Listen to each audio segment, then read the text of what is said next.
Heureuse de vous retrouver dans Sans Rendez-vous, votre émission santé et bien-être. Nous sommes ensemble comme chaque jour de la semaine jusqu'à 16h. Alors avant de retrouver dans quelques minutes notre invité, le cancérologue Jean-Baptiste Méric, c'est le moment du bon conseil du docteur Jimmy Mohamed. Je ne savais plus votre nom. Tout va bien, Mélanie. Un gros trou parce qu'en plus on va parler d'attention, donc c'est bien. Ça tombe bien, je suis vraiment dans le thème. Alors Jimmy, vous nous parlez du cerveau et plus particulièrement donc d'une zone peut-être que je n'ai pas, parce que c'est la zone donc, qui nous donne cette capacité à nous concentrer sur une seule tâche à la fois.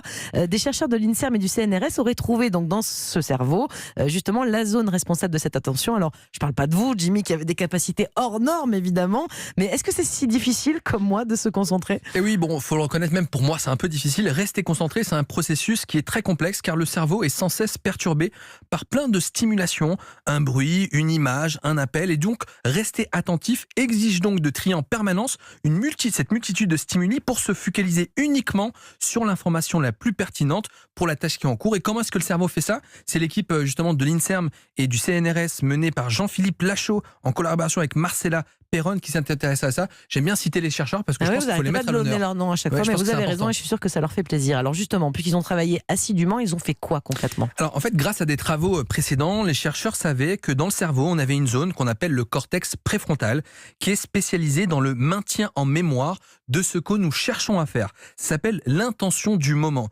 C'est elle qui permet d'achever un travail ou une discussion qui est commencée quelques instants plus tôt. Ils ont donc supposé que le système de tri sélectif des stimulations qui va influencer directement cette fonction, devait être pas très loin de cette zone. Et pour ça, ils ont donc fait une étude avec 85 patients sur lesquels ils ont placé sur chacun une cinquantaine d'électrodes pour faire des enregistrements intracérébraux. Et alors, qu'est-ce qu'ils ont fait comme expérience ensuite? Alors, pour effectuer ce système de tri, les chercheurs ont demandé aux participants de lire un texte sous forme de mots successifs en gris, entremêlés de mots qui étaient écrits en blanc. C'est pour ça que c'est écrit en gris sur ma feuille. J'ai pas vu votre nom, je m'en rappelais plus. Voilà. Et voilà, exactement. Et donc, ils ont mis des petits mots en blanc qui n'avaient absolument aucun rapport avec l'histoire. Ça forçait donc les individus à se concentrer uniquement sur les termes qui étaient en gris pour comprendre le texte. Et là, à chaque nouveau mot, il fallait avoir une nouvelle prise de décision. Soit on lit le mot, soit on ne le lit pas en fonction de la couleur. Et on s'est rendu compte que dans le cerveau, au niveau du cortex préfrontal, il y avait une petite zone qui réagissait systématiquement 200 millisecondes, c'est-à-dire un quart de seconde, après avoir vu ce mot, ce qui permet de prendre la décision ou pas de le lire.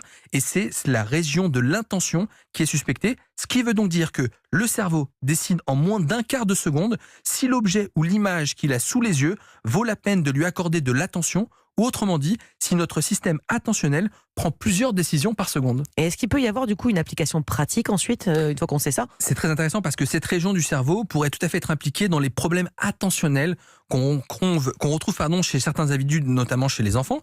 Il serait aussi possible d'apprendre à mesurer le niveau d'attention d'une personne à partir d'un enregistrement électrique à partir du cerveau.